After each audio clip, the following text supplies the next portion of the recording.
Happy New Year and welcome to Notions and Promotions. My name is Keith Carroll. I'm a director at Engage People Recruitment. We specialise in financial services recruitment, and I'm back at it, back at the desk this week now after a very relaxing time off over the Christmas period, I would say. Looking forward to my honeymoon actually in a couple of weeks. The countdown is well and truly on. And speaking of honeymoon and travel, the guest that I have on this episode is also a big travel fiend, I would say. It's Stephen McAlpine. He's the head of HR for BNP Paribas in Ireland. I've known Stephen for a little while now, and as I said, he loves to travel, and I'm sure that'll come up a little bit in our conversation. So yeah, enjoy. And without further ado, here's the conversation between myself and Stephen McAlpine, head of HR at BNP Paribas.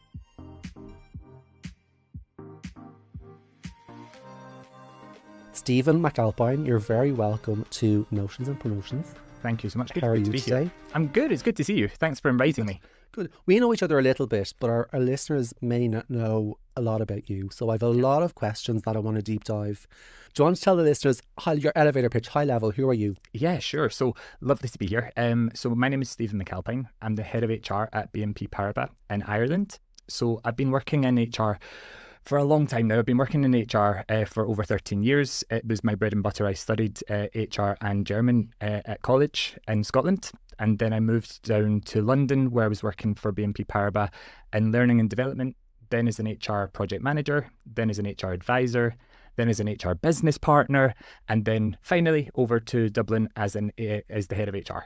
So always been in HR, always been in financial services, and I've been scattered around a bit here, there and everywhere. I've worked in Scotland, I've worked in London, I've worked in Paris, and delighted to be here in Dublin. Well, very good. Where I want to start though, Stephen, is I was actually reading an article today about the market in Dublin and jobs market, and you're in HR, I'm in recruitment. How are you finding it more broadly? So we have a very buoyant market, I would say. Things are moving quickly. One of the problems, I guess, that we see is you get a lot of candidate over application. So there's a lot of people that are applying for jobs which are not best suited to them. Mm-hmm. And we are quite fortunate, I guess, just now. We've got quite a low turnover rate at BNP where I am today. And so the number of roles that we have open are less than the candidates that are applying for those roles. So we have the market is moving, the market's healthy, but yeah, we are thankful that we have a low turnover rate just now. Candidate over application is something that I am observing today. Yeah, I would agree. Let's go right back to the beginning, Stephen. Talk me through, you grew up in Glasgow, near Glasgow? I did. So just in the outskirts, yeah. So the northeast of Glasgow. What was your childhood like there? So it was a nice childhood. My big brother was a pain in the backside sometimes. I'm sure that lots of people can relate to that. I have the youngest sibling here. But yeah, so I come from a working class background. My mum was a nurse. My dad worked for the council. And I went to high school, very local community based environment, I would say. My friends lived within a 5-minute radius. My grandparents were within a 5-minute radius as well. My aunts and uncles. So we didn't really ever travel too far. And I think from my perspective, when I was growing up, I always had a bit of wanderlust, or I always wanted to explore a little bit more, to go beyond the boundaries. So I was the first person in my family to study at college. So I was fortunate enough to be able to get the grades to go to college. And part of the course meant that I was expected to live abroad for a period of the course. So I went over to Germany, did an Erasmus placement in Germany, and I think I caught the bug there, where I knew that I wasn't made for just the one little bubble, and I was happy to explore and adventure and do a bit more travelling before I settled down. Where in Germany did you go? I also did Erasmus in Germany. Yeah, so I was in Frankfurt. Ah, yeah. Okay, so went to college. You studied HR in Germany, did you say? I studied HR and German. Yes. What made you decide, I mean, obviously it's the right decision because you're still in it today. What made you decide to go into HR at that, like to study HR? Yeah, it's a good question. So to be fair, the degree was international business in German. Okay. So I decided to focus on HR, and I kind of did that at the outset. The main reason for that was because before I even went to college, and it's always really tough to decide what you want to do when you're so young. So I was 17 years old, and I was thinking, I think I want to be a psychologist. Maybe I want to do psychology. And I had a friend that was a few years older than me that was actually studying psychology at the time. And the feedback that I got from her kind of put me off a little bit. It was very trendy to study psychology at the time. The jobs market wasn't the best. I was studying during the financial crisis. So the jobs market wasn't the best. It was a lot of theory. And I think in her mind, she thought that it was going to be very glamorous and something that would be very tantalizing from day one. Okay. And she didn't get that experience. So when I heard that negative feedback, I was a little bit off put. And I wasn't really sure. That kind of steered me off course a little bit. And I wasn't too sure what to do from there. And I was thinking, okay, so where can I get a job? If the jobs market in psychology isn't so good, what can I do? Where can you get a job? Study business. It's the done thing, study business. But I was still interested in the people element of business. So it was kind of the marriage between the people side of business and business that led me to study HR and to where we are today, I guess. Very good. So I also studied business in German, so we did have similar educational backgrounds. And at the end of my education, I thought it would be a shame for me not to continue with the German part, and that's why I took a job at Deutsche Bank. Did you, as part of your educational piece with the German, was that something just of interest? Did you not want to use it as part of your career? Or? At the time, I thought, okay, I want to study German because it's a big language in business, and I thought, okay, maybe this will help me get into a more global organization. Maybe it will help me set me apart from other candidates to have that edge with the extra language.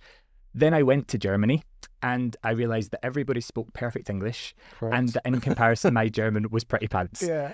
So I thought, well, that's not really going to be the edge for me anyway.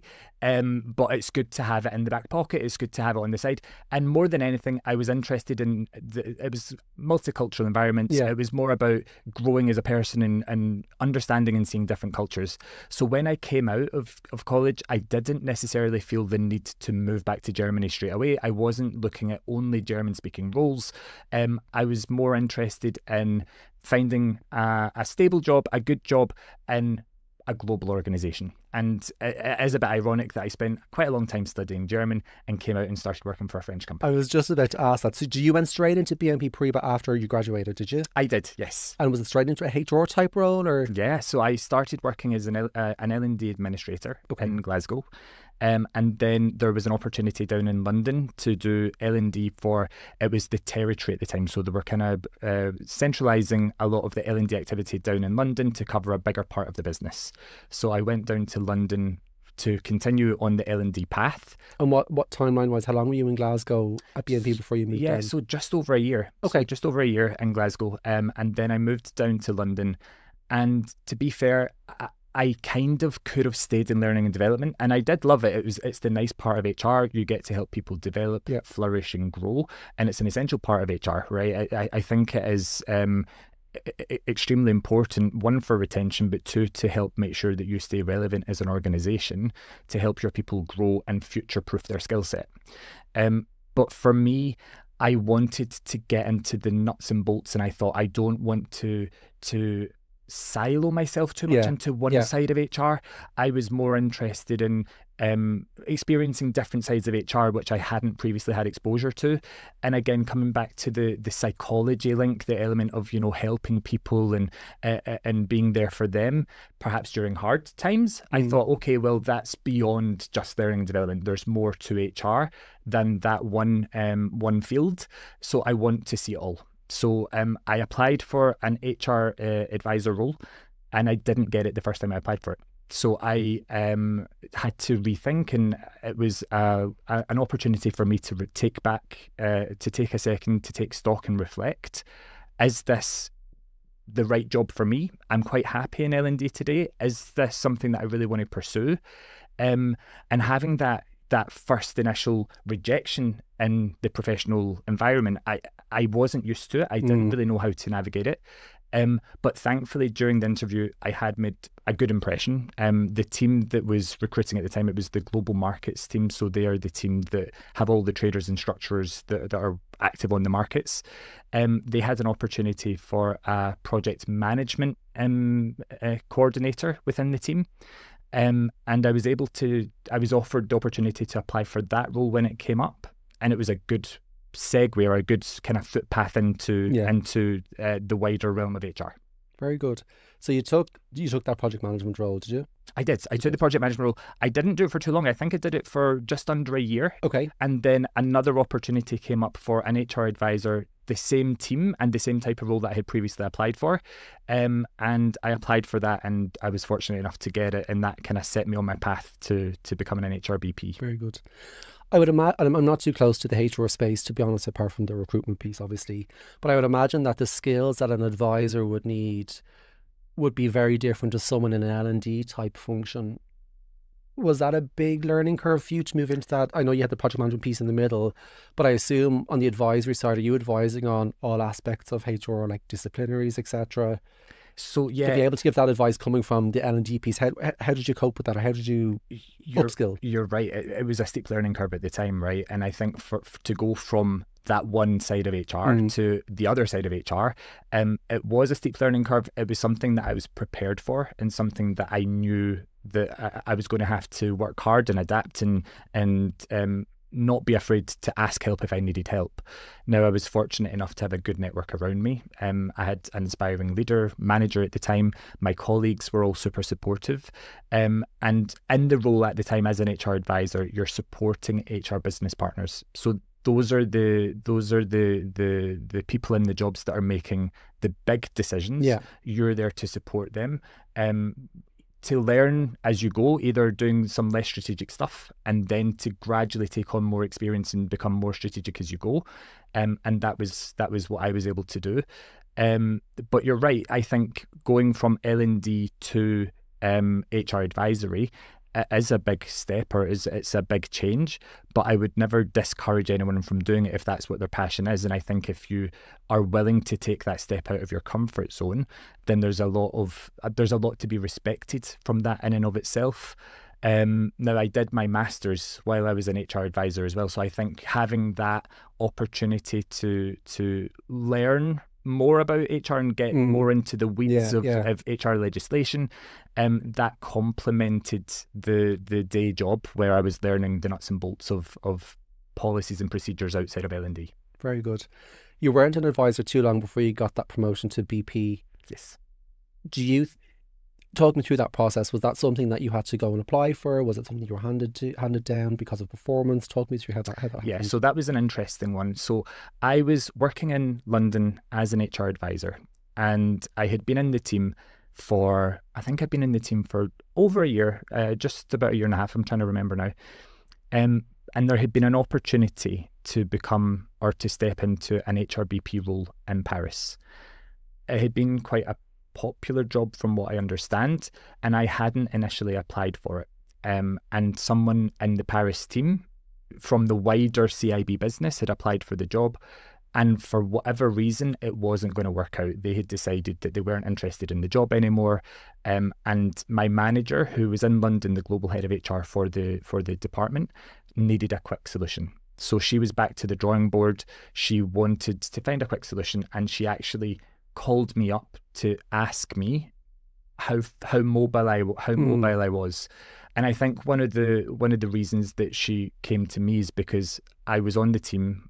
She knew I was mobile, and she really needed someone, especially at that time of the year. There's certain busy periods of the year for HR within our bank, and it was coming up to the busy season, and she needed someone that knew the processes, that was able to get through the project pretty independently, and also had the network internally to ask for support if and when needed. So she came to me and asked me if I was willing and able to help. And I jumped at the opportunity. I mean, it was a big change. I had gone from being an HR advisor to setting foot in Paris in the case of about a month. So it was a very quick turnaround. And at first, I think there were some language barriers and trying to... I think I was also... Perhaps one of the other reasons that I was approached, this was just before Brexit, or just before Brexit was being implemented. And there were some roles that were moving from the UK to Europe.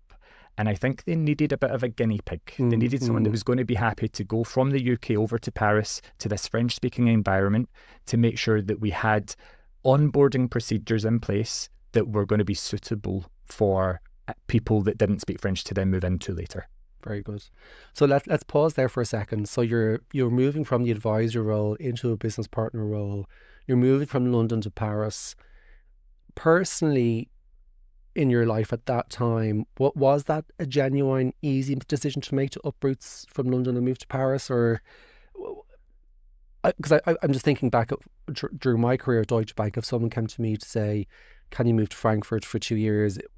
It would be a big decision to kind of leave behind friends and family and stuff in Dublin and move across. Was it as easy as you say, as in I jumped at the opportunity, I'm so mobile, let's go, let's do it? Or yes and no. I mean, yes, in that I was very much interested in the role. I saw it as a step up. I saw it as an opportunity to take on more responsibility. It was an entry into an HRBP job, which I had been craving, and I knew that I wanted to step into. On a personal level, there were some difficulties, I guess. I left my partner in London to go over to Paris. We did long distance when I was in Paris. So saying goodbye to your partner and moving to a different country, not the easiest thing to do. And I did have a kind of nice, stable network in London. I didn't have that same network in Paris. So when I moved over to Paris, you are kind of starting from square one. You're kind of trying to establish yourself. You're trying to meet people. You're trying to learn the language. You're trying to start a new job. You're trying to make a good impression. There was a lot going on. You're trying to maintain your relationship back in London. So it was busy, to say the least. But I knew that I was hungry. I knew that I was ambitious. I knew that I wanted the opportunity. So I didn't have any regrets at all. Would you see yourself, so if you take a step back and look at Stephen, the person, would you see yourself as being very career focused? Or are you more a person, and there's no right or wrong here, everyone is different. Would you be more, I'm very into work-life balance? Would you be more into work pays the bills, a combination depending on the day? Where's your head at in terms of Stephen the person and career? Yeah, it's a good question. And I think my perceptions, it's not a constant either. I think at certain periods, your personal life will become busier and you need to give it more focus. At certain periods, your work life will become busier. You need to give that more focus. So there is an equilibrium that you need to navigate or manage. I think I am career focused. I'm hungry. I'm ambitious. I think you do need to be career focused if you want to be ahead of HR. I don't think it's for someone that just wants to go in and do the 9 to 5 and get out and just relax and enjoy your evening in front of the TV. You do need to be able to have that flexibility to be more available if required, to be able to check your emails outside of working hours, it's something that if you have the right personality for it, it's a great job. If you don't want to go over and above and you don't want to be ambitious, then perhaps that's not the right job for you. But I mean, again, it's not to say that you can't have work-life balance. And I think that as I kind of become more embedded in the role, as I get a little bit older maybe, I do appreciate more the importance of work-life balance. My mother passed away last year. It was important for me to be able to go and spend time with my family, to keep relationships going with friends. I guess you begin to really appreciate the people that are there for you, and you have to be there for them as well. So I completely respect work-life balance, and I think it is essential to promote it within organizations as well.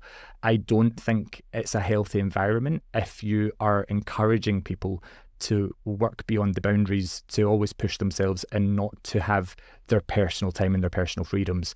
And it's something that we are really passionate about in our company more generally. We like to think that we're cultural differentiators from some other banks, and that we really do value work-life balance for employees and not trying to push them too far to the extent that they feel uncomfortable. Yeah, I would agree with that actually. Let's look at those 2 years in Paris personally. How did you find them? The first 6 months were a challenge. And I'm not going to lie, it wasn't an easy move. And again, bear in mind, I think I was a bit of the guinea pig that went over and I was testing the water. At that time, a lot of our onboarding procedures, a lot of our documentation, it was all in French. So for me to try and adapt and to kind of find my way around and navigate the bank and meet the right person that was going to be able to answer the right question for me, it was a challenge. And I remember I had just arrived in Paris. I was in a temporary apartment until I found permanent accommodation. So I remember I was in this apartment and I had the washing machine on, I had the TV on, and I was cooking dinner. And I think I was boiling water to cook some pasta or something. So I turned the kettle on and all the electricity went off. And I thought, what have I done? Like, what I've broken something? Was it me? Yeah. Was it not me? And I called my partner. He was from Italy. And I said, the electricity's just gone off. What do I do? And he said, oh, you've probably just blown a fuse. Like, go find the fuse box, flip it back on, everything will be fine. We don't have this problem in the UK. We don't have the fact that the electricity would shut off if you use too much at once. I spent forever looking for this fuse box, couldn't find it, tried to call the landlord, didn't speak a word of English, wasn't any help at all. And I remember thinking, I was sitting with a lukewarm yogurt because my fridge had turned off. I was sitting with a lukewarm yogurt for dinner thinking, why did I come here? But then after 6 months, I found my network. I had some really good friends there that I keep in very good contact with, and I go to Paris every so often to visit them. And I loved it. I honestly would move back to Paris very happily. It's a great city. It's got a lot to offer. The people are lovely once you integrate. And I think for me, having the opportunity to embed myself in a new culture and to travel a little bit was great. But that said, Dublin feels like home now. Very good. I know you love to travel, and we'll come back to that. I guess the move to Paris from a pure corporate title perspective was a promotion. You stepped up into a HRBP role at that stage. Looking back, if the same role had have come up in London and you had have went for that and gotten that, do you think your career would have benefited as much as the Paris move, or would Paris have given you something more? Or it's a good question. I think the role in London would still have been good for me. I think having the exposure to the headquarters in Paris, I think that was a good step, and I think that was useful, because what it later meant is that when I applied for the head of HR role, people already knew my name. So when I was going for this new role in a new country, that perhaps people, if I had only worked in the UK, my manager in the UK would have known me, but nobody else in Paris necessarily would have, nobody in Ireland would have. So having that international exposure in that instance, and I'm not saying that it's always required, but I think in that instance, having that exposure to the wider team and seeing how things are done in different jurisdictions gives you the flexibility of thought to help you deal with dynamic situations and dynamic environments, which, had I just stayed in the UK, had I just stayed in that one team in London, maybe I wouldn't have seen. Very good. On that then, sometimes you hear a phrase that the more senior you get, particularly in financial services, to further your career, it's less about what you know and more who you know. And I know for me, as an example, when I was going for the director role at Deutsche Bank, there was a literal marketing campaign that had to happen before the interviews took place, where you had to get as many senior people as possible, FaceTime with them, get them to know who you are, etc. And it's not only that, but it's a big component of progression the more senior you get. Did you find that when you mentioned going for the head of HR? I know we're skipping a bit of London there, but in terms of going for that head of HR role in Ireland, did you find there was a lot of that going on, or that you felt you had to get a lot of FaceTime with people? So not necessarily. Yes and no is the answer, right? And I think what you say is very valid. Part of getting a good job, or part of getting a new job, is about your network. Yeah. And I fully appreciate that, and I completely agree. And it's one of the lessons I would say I've learned along the way. When I started, I was very much of the mindset of keep your head down, work hard, and good things will come. And then I applied for the HR advisor role. I didn't get it. And I thought, okay, well, maybe that's not the most important thing. Maybe it's not just about working hard. Maybe you do need to build those networks. And when I got the project management role, it was because the team who had previously interviewed me for the HRA role had my name in mind. And when I interviewed for that, I think I stood out as a candidate who was interested and motivated. So from there, I started to realize that it's partly about working hard and having, a good reputation for the quality of your work, but it's also partly who you know and building those networks. And it's very fair to say that if you don't take time to do that, then there is a good chance that you'll be overlooked for your big next opportunity. Very good. Very good. So you did Paris for 2 years. You come back to London for a couple of years, and then let's move to the current role. So what was the trigger for you? You're sitting in a London office deciding, I'm going to go for this role, but it's based out of Dublin. So it's interesting. I, again, thought I was ready for the next step in my career. And for us, I was thinking about what the best country or countries would be in my little short list of places that I would want to live, Sure. where I could live, Yeah. where I thought I would be able to culturally embed myself easily enough and I'd be comfortable. And I guess the stars kind of aligned, right? Because the person that was doing the role previously in Ireland moved on to take on a bigger job in Canada. Okay. So the job became available, and I deliberated a little bit over it, and I thought, is this the time? Is this the role for me?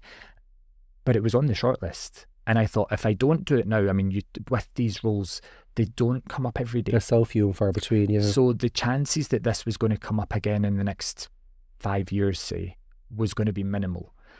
And Ireland, for our company, it's a nice sized territory.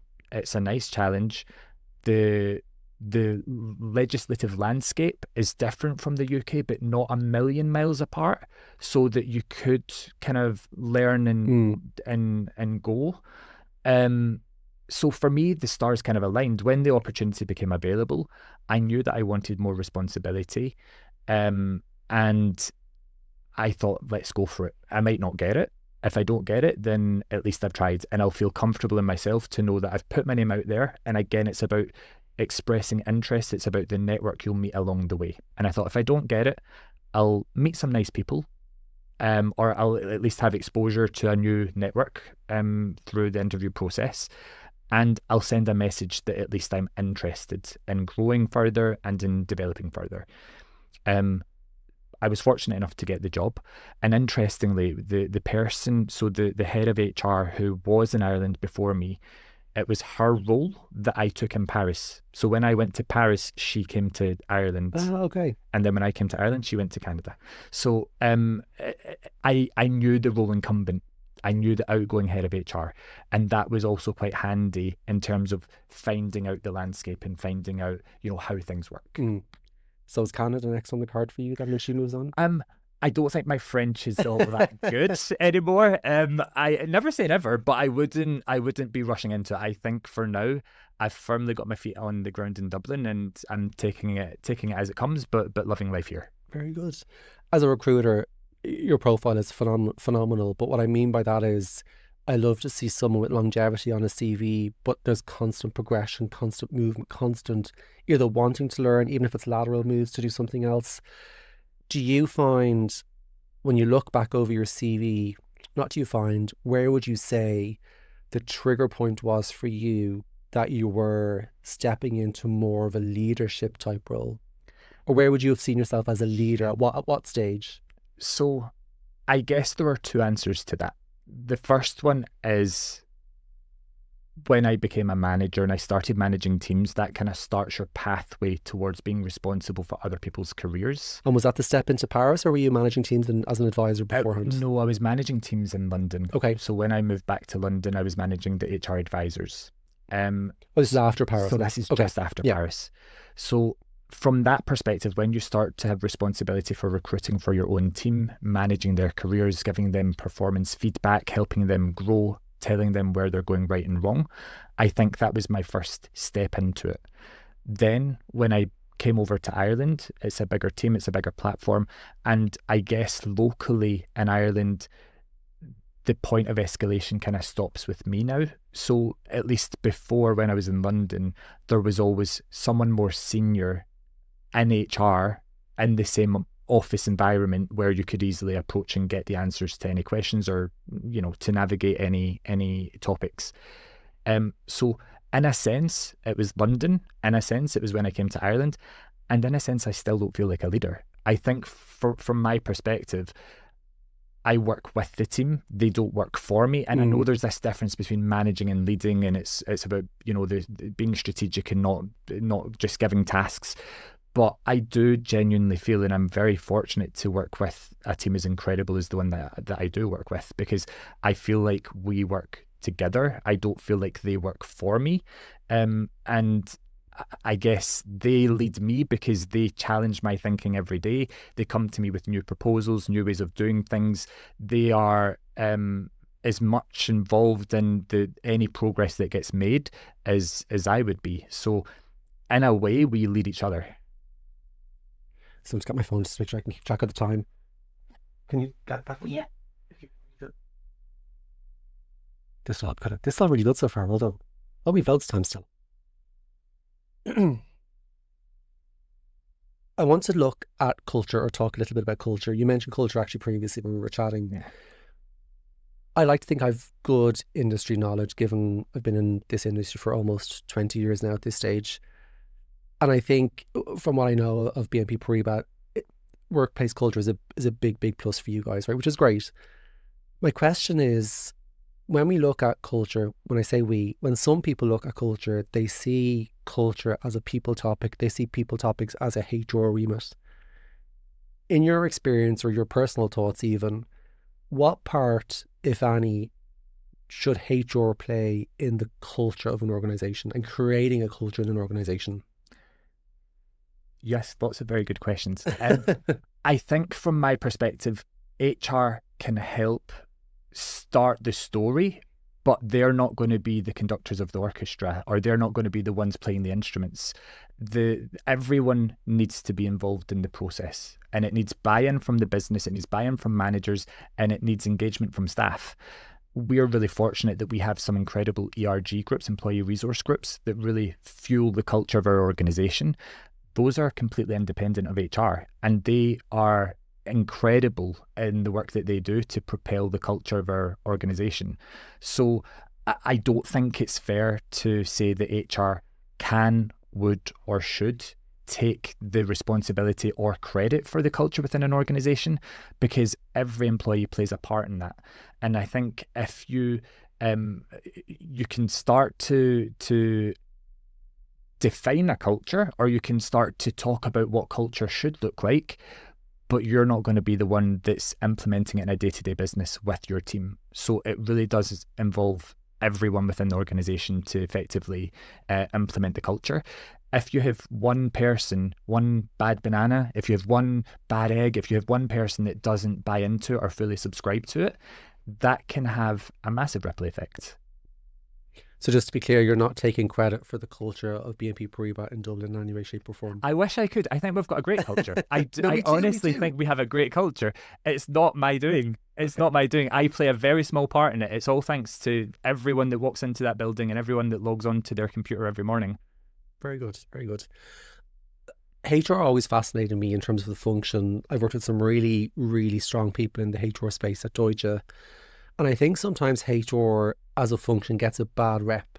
Particularly, there'll be people saying, HR aren't there for you as an employee, they're there for the company. But actually, when you look at a company is their employee. So it's all one-to-one as far as I'm concerned. What are your thoughts of HR as a function, as a career of choice? So if there's a graduate listening today and they're thinking, I've done a general business degree, or I'm thinking of doing a master's in HR, what advice would you give someone who's potentially thinking of entering HR as a career? Sure. I guess just to take a step back, I think you were alluding to perhaps an us and them culture within organisations where, there's HR and then there's the rest of the business. One thing that I have been very pleasantly, or I see on a day-to-day basis, which is really nice to see, is the collaborative nature in our company between HR and the business. I think it stems again partly from the top of the tree. Our CEO, Derek, is very pro-HR. He's very very engaged on people topics. And I think as long as you're all collaborating as part of the same team to meet the same goal, then there's no reason that it needs to be us and them. Employees do need to have some sort of impartial body where if there are problems that they are able to speak up. And it's super important, and I can't stress this enough, it's super important that employees are able to speak up and that they're able to talk to someone, be that their manager, be that their HR business partner, if they have issues. So it is important that there are impartial voices at the table and someone that's willing to listen when necessary.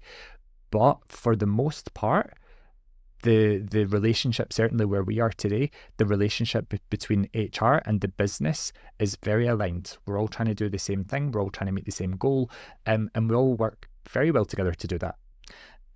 Now, for a graduate that may be listening and thinking about entering HR, I would totally encourage it. I think it's a great field to work in. I no 2 days are the same. I walk into the office, I don't know what's going to come onto my desk. And it's one of the, I think to have a nice job or a nice career, you've got to have a nice balance of support. You've got to have a nice balance between spice, the variety of the job, and structure. So I think you get all of that in HR. You get to see people contributing and growing day to day. You get to deal with a plethora of topics. You get access to the top of the tree, which not everybody gets on a daily basis. When you come into HR, you get exposure to the strategy of the business on day one. And our team have an open door with our CEO, irrespective as to how senior or junior they are in the team. So absolutely. And it's a career where you can truly grow and flourish. And as you'll know yourself, you moved from the business into HR. So, you know, there's appeal in doing that, and I think it's ever changing. It's one of the most dynamic areas you can work in business. I love it. Brilliant. I want to stay in the HR topic, but I want to make it more personal to you. So I'd love an insight into a day in the life. And what I mean by that is my assumption, and this is obviously an assumption on my behalf, is that when you're a head of HR, you're not in the weeds, and you have a team that are doing the day-to-day, the BAU, and you're more maybe strategic, or maybe you're in with the CEO more. What is a day in the life like for Steve McAlpine at BNP Paribas? So and maybe this is something that I still need to work on as well, is not being as in the detail, because I do like to work closely with the team. I don't like to be a stranger to the team. I like to know what's stressing them out, what's keeping them up at night, and what I can help them with. And sorry, what talk me to the structure of your team? Oh, sorry, of course. So I have a team of 8 underneath me. Okay. So we've got 2 HRBPs, we've got a recruitment team of 2, we've got an HR risk person, we've got a payroll person, we have an HR admin, and a head of ops. Perfect. So within the team, I like to stay close to them. I have weekly one-to-ones with my 5 of the 8 direct reports, and we'll talk about everything that's keeping them up at night, everything that's keeping them busy, anything I can help them unblock. When I'm not doing that, I am talking to management to make sure that we are aligned in terms of the ongoing projects, that the deliverables are being met, that we're well aligned on the outcomes, and that we're heading in the right direction. And the other tranche of my job, I guess, is to act as the link between the headquarters in Paris and the Ireland business. So making sure that anything that's a global initiative that might be coming down the tracks, we have awareness of it, time to prepare for it, and the ability to implement it. So, for instance, we have inclusion days every year. We have a kind of two week long period where we have a number of D&I focused events, and it takes time to prepare for that, to know what the theme is going to be that year and what events you're going to be able to put on. So making sure that we keep track of the annual project calendar and balance that with the BAU as well. Very good. Tell me, looking back from when you started at BNP Paribas to now, who would have been your role model, and has that person changed as your career has progressed? Yeah. So I think I've had a few good role models since I started at BNP, and I've been super fortunate. And I have to say, with the leaders that I have had, it's been instrumental for me in terms of helping me to gain autonomy, to have that point of support, to make sure that I'm growing and have the ability to develop and flourish. I was really fortunate when I was in London that I had a great leader who was very switched on, very pragmatic, very pro change, and never let anything stagnate. I've seen one side where you have a manager that's very and very extrovert and very interpersonal and focused more on the face of HR. And I've seen another role model who is in the detail, in the background, in the weeds, and really focuses on making sure that process outcomes are the best way, or are efficient. So I've seen different types of role models. Both are equally good. I wouldn't name one particular person because I've had 2 or 3 along the way that have all been exceptional. Fair. Okay, that's fine. Fair enough. Last question before we get into some quick fire questions. And full disclosure for listeners, Stephen has seen some of these questions in advance so he could prepare his answers, but for the quick fire he has not. So we'll be interested to hear what he says off the bat. But the last question, Stephen, what comes across to me is there's a genuine career focus, as you've said. There's a lot of ambition still there. And you don't have a crystal ball, so maybe you don't know the answer to this, but what would you like to be next for you? Do you know what? It's a really good question. I think if I stay where I am, I would be very happy. If another opportunity were to come along, perhaps for a slightly bigger population, or to become a bit more strategic, to do a bit more of a strategic role for the organisation in a different country, I would love to travel and see more cultures. So I've not stopped growing, I've not stopped developing, but I have to say, again, working with the team that I work with on a daily basis, it really helps me sleep well on a Sunday evening. So I think I would welcome any opportunity. I'm never closed to any door. Stephen is looking for a job. I'm never closed. I would never close any door, but I don't feel the need to scramble around or to think about that today, because honestly, I'm very happy. Very good. Okay, let me get into these quick fire questions. I'll try and balance everything. To say the first thing that comes into your mind, you can have a think about it, and maybe give a bit of context to your answer as well. That will be helpful. Your own personal preference, work from home or work in the office? My own personal preference is work in the office. However, that's a very however, hybrid working is the way to go. 50-50, that's what we have at BNP. We've had that for the past couple of years since COVID.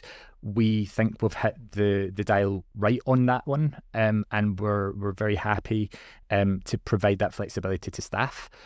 The only reason I prefer to be in the office personally is because if I'm at home, there's the washing machine, there's the biscuit cupboard, there's the I'm too easily swayed by the biscuit cupboard, and it's good for me to have a quiet space, a dedicated space, and to have that separation between work and personal life. I think having that division is super useful. Plus, I make a really crap cup of coffee. So I mean, I think hybrid is 100% the way to go, but personally, I'm an office geek. Yeah, actually, I might have said this on the podcast previously, but for me, working from home was so catastrophic for me during the pandemic, is the word I'm looking for. I can't even say it. That it made me change career. Like, that was the trigger point for me to say I need to do something else with my life. Loved my time at Deutsche Bank, but yeah, that was a big catalyst for me. And now even we're very flexible and engage people in terms of work from home versus in the office, but I'm in every day. I lie. I work one day from home because my partner goes into work that day, and we have 2 dogs that can't be left alone. That's a completely separate topic. That's a good way to spend your day at home with the dogs. Yeah, not really, but okay. Paris or London? Tough one. And you have to pick one. Oh, tough one. Paris, only because I didn't spend as long there as I spent in London, and I think there's still, every time I go there, I still discover new things every time. And it's a beautiful city, amazing people. there's always there's still the language barrier inevitably when I go there. So every time I go, I'm learning something new when I go, and seeing something new, and every time's a blast. But I do love London as well. I do love London. Lewis or bus? Lewis. Good. Green line or red line? I'm Green Line because I'm South Side, but sorry. Fine. Green Line. I'm also South Side. I don't have a strong view, to be honest. Rangers or Celtic? Celtic. Okay. A Tunnocks tea cake or a dairy milk? I'm going to say a dairy milk only because I helped organise a careers fair when I was at university, and Tunnocks were kind enough to give us a stack of free Tunnocks tea cakes, and I think we had so many left at the end of that careers fair. I think I ate Tunnocks tea cakes I ate my body weight in Tunnocks tea cakes, and I can't even look at them anymore. So dairy milk, thank you. And my last one, Iron Brew or Guinness? Guinness. Really? Hands down. Iron Brews get too much sugar. Guinness You'll have to hand your get the iron left up. Stephen, it was an absolute pleasure. Thank you for spending the hour with me. Hope you enjoyed it. I did. Thank you again for the invite. No bother, my pleasure. We'll chat again soon. And there you have it. What an interesting guy. Lots of roles within BNP across London, Paris, and now Ireland. I am very curious to see what's next for him. I think he's going to go far. Also, that accent is great. I listen to it all day. And that's it for this week, this episode, this podcast. We haven't decided yet when the season's going to end, but I will give you plenty of notice. But that's it for this episode. Stay tuned for more episodes coming for the rest of 2026 and beyond. Some excellent speakers, some a little bit left of field. I'd be interested to hear what you think. In the interim, until the next time, see you later.